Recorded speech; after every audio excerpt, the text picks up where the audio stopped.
Hi, I'm Tim. Welcome to Watch You Want, and thanks for logging on. Well, from high horology with our Roger Dubuis a minute ago, we moved to high altitude with IWC.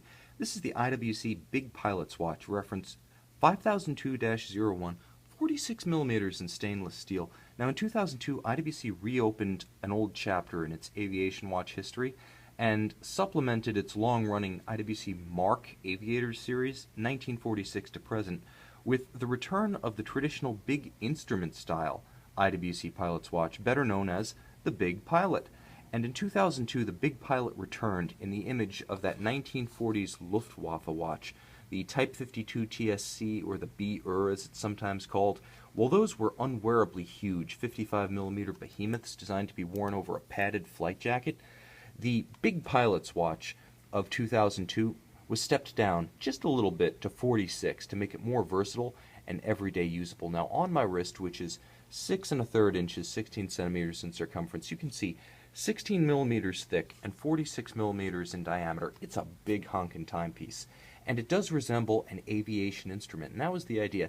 Take the functionality of an aviation instrument, which was known to be legible, easy to read under high-pressure circumstances, and familiar to pilots, and transpose it onto the dial of a watch.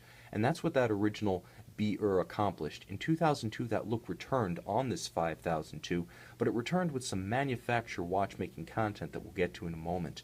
Now, I do want to focus on a few features of this dial that set it apart from the later 5004s and 5009s.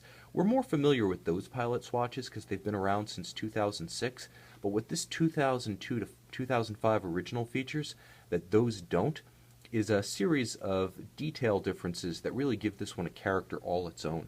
Now, you'll notice the Arabic numeral at 9 o'clock. We haven't seen that guy since 2005 because the 5004 and the 5009 don't feature it.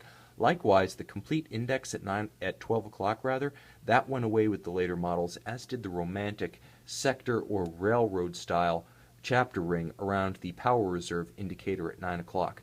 This watch also features the metallic kite-style hands at center that went the way of the dodo with the 5004, as well as a bulb counterweighted seconds hand beating at a remarkably slow, majestic, romantic, old-school 5 beats per second. That's right. It's a 2.5 hertz watch, and gorgeous because of it. Because that seconds hand is so long, and because this caliber 5000 was the only of the Big Pilot series, the 5002s, strictly 5002 references like you see here, to feature a traditional pocket watch, 5 beat per second setup. With that long lever of a seconds hand, you can almost see each individual start and stop like you would on a vintage Type 52 TSC or B-ER Pilot's watch or IWC Pocket's watch of the mid-century. It's a very cool look. It's a very vintage look, and I prefer it by far to the modern higher beat movement.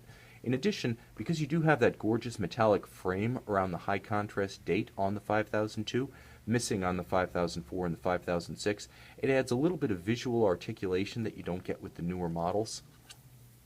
There's a lot going on here that I really enjoy, especially the fact that the power reserve gets pride of place here over at 3 o'clock. The newer watches feature fragments of the numerals 2 and 4, and I really don't feel they're needed. I prefer to have that full chapter ring around the power reserve indicator, as well as the guilloche of the subdial that's featured on the 5002. I really prefer the look of the original. I think IWC got it right out of the gate, and that's why I prefer the 5002 to the newer variants. But they all wear big, they all look like pilot's watches, and the key thing about this line is historical homage. And this watch has it in spades, not just in its look, but in its engineering. Now, I mentioned that this watch featured IWC's caliber 5000. Well, the 5000 debuted in the year 2000 as the successor to IWC's half-century-old caliber 85 auto winder. What the 5000 incorporated was a huge 7-day power reserve. It's actually 8, but IWC found that the timing stability of the watch, the torque output of the mainspring barrel, was only consistent for 7 days, so the watch automatically locks out that last day of power reserve.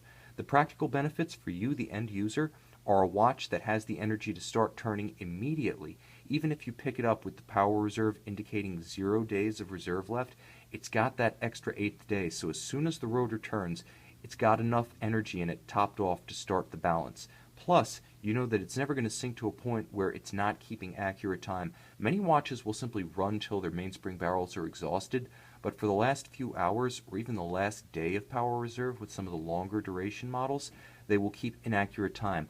IWC solves both the problems of an automatic watch that won't start when you pick it up immediately and the problem of reduced chronometric accuracy in a low reserve mainspring barrel.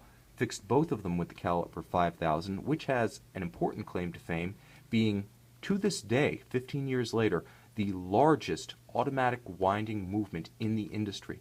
An interesting factoid, but also a practical one, because one of the marks of a true manufacturer, of which IWC is one, is the ability to build a watch movement that fits the shape and size of its case. And at 17 leans, 44 joules, this is a huge 38.2 millimeter movement. That's right, the movement itself is bigger and broader than a Rolex Datejust.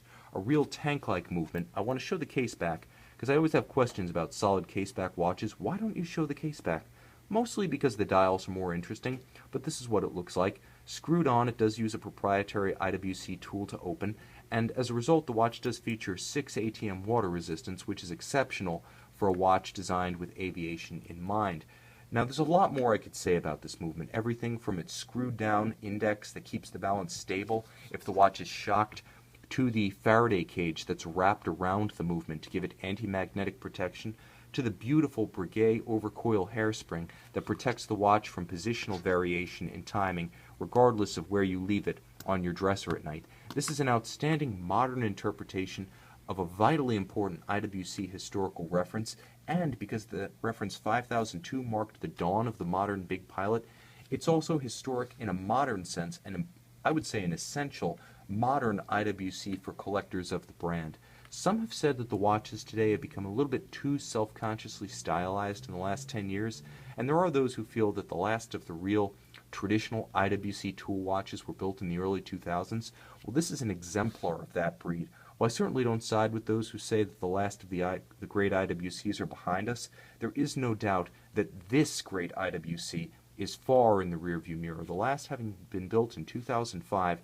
This is a true collector's piece and one that's highly coveted on the secondary markets. You can see high-resolution images of this IWC Big Pilot's watch, reference 5002-01, 46 millimeters in stainless steel, on our website, Watch You Want. And if you're into aviation, you're into IWC, or you're just into distinctive modern men's sports timepieces, I think this Big Pilot, reference 5002, is going to be the watch you want.